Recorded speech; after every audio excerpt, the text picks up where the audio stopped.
Your brain treats a 25-minute timer and an open-ended hour as two completely different tasks. One triggers focus, the other triggers dread. And that single difference explains why most people who try visualization give up within a week, while a small percentage build it into a daily practice that actually restructures how they think. If you've ever sat down to visualize your goals and found yourself checking your phone 90 seconds later, the problem was never your discipline.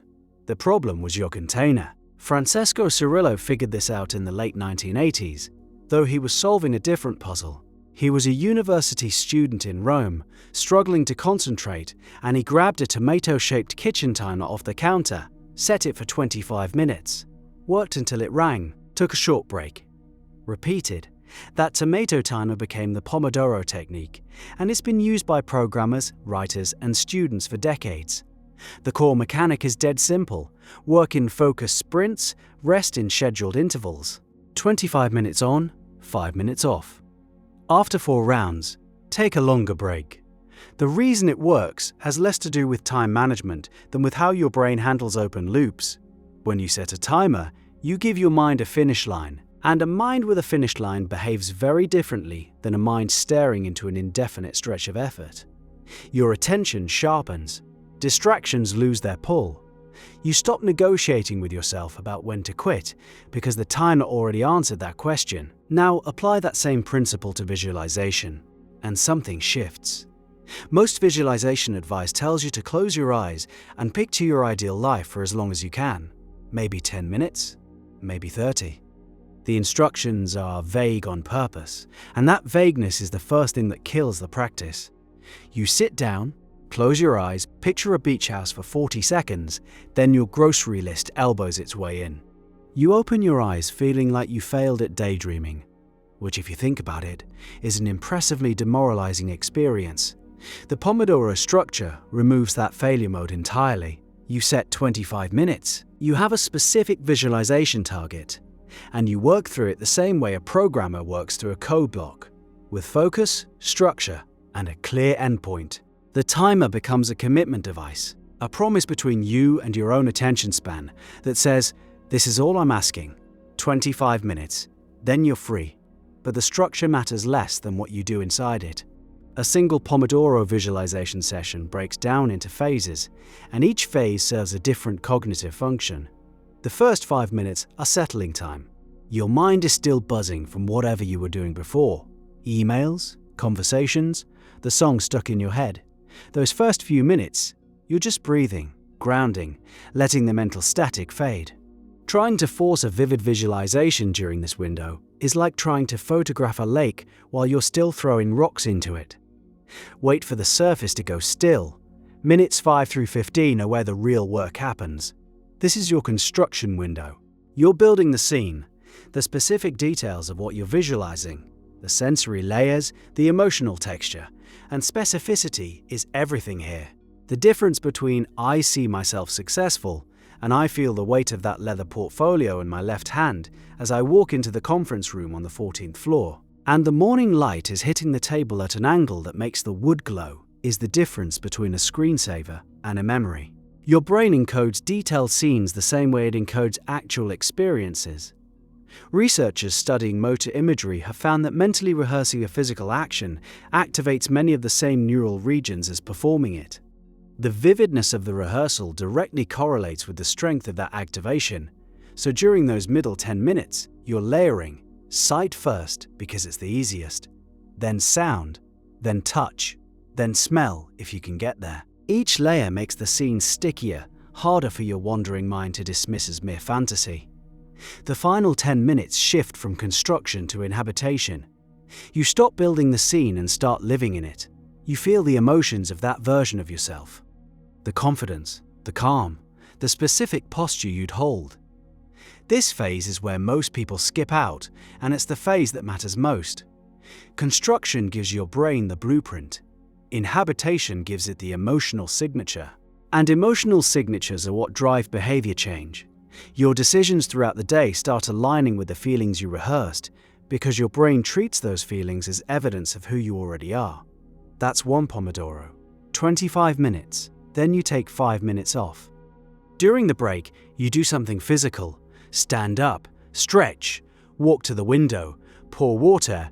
The break serves a dual purpose. It prevents the mental fatigue that makes subsequent sessions blurry, and it gives your subconscious time to process what you just fed it. Think of it like the rest between sets at the gym. The muscle grows during recovery, not during the lift. So what happens when you stack multiple Pomodoros? A single session is useful. 2 sessions in sequence become something else entirely. The second Pomodoro can target a different scene. Maybe the first one was a career visualization, and the second focuses on a relationship or a health goal. Or you can go deeper into the same scene, approaching it from a different angle.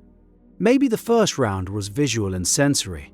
The second round focuses entirely on the emotional state, or on the dialogue, or on the specific moment of transition between your current reality and the visualized one. 4 Pomodoros, with breaks between them, gives you roughly 2 hours of structured practice. That's the equivalent of what elite athletes do before competitions. Olympic divers run their dives mentally dozens of times before climbing the platform. Surgeons mentally rehearse procedures step by step before entering the operating room. The Pomodoro framework just takes that same principle and makes it accessible to someone sitting on their couch with a kitchen timer. The real leverage, though, comes from consistency over weeks. A daily single Pomodoro of focused visualization, repeated for 30 days, builds a groove so deep that the practice starts pulling you in. You begin craving it the way a runner craves the morning mile. Your brain gets efficient at dropping into the visualization state because it's done it at the same time for the same duration, enough times that the pattern becomes automatic. The timer rings. You sit down, your mind knows exactly what's about to happen. There's one trap to watch for: perfectionism. People who start this practice often spend the first few sessions frustrated that their mental images are foggy, unstable, or keep dissolving. They compare their visualization to a movie screen and feel like they're working with a broken projector. This is normal. Visualization clarity is a skill, and skills respond to practice, not to self-criticism. Your first Pomodoro sessions might feel like trying to tune an old radio. Lots of static, occasional flashes of signal. By the 3rd week, the signal holds.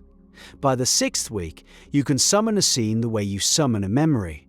Quickly, vividly, with emotion already attached. The Pomodoro structure actually protects you from the perfectionism spiral. Because when the timer says 25 minutes, that's what you've committed to. A foggy session still counts. A scattered session still counts. The timer doesn't care about quality. It only measures presence. And presence, repeated daily, eventually produces clarity on its own. You don't force the picture to sharpen.